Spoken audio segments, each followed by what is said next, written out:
Pluto may be tiny, but it did give New Horizons a bit of a kick in the pants. This is Pluto in a minute.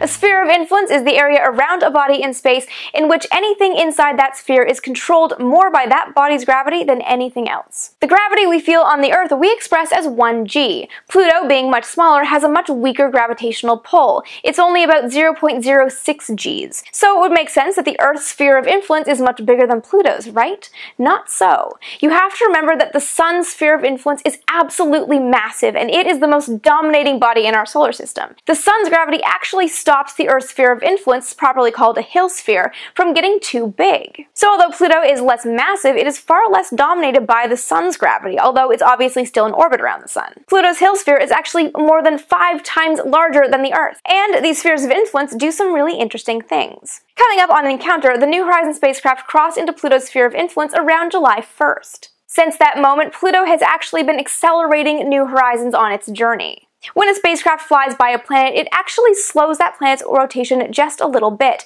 The conservation of momentum says that that energy has to go somewhere, and it goes into the spacecraft's velocity.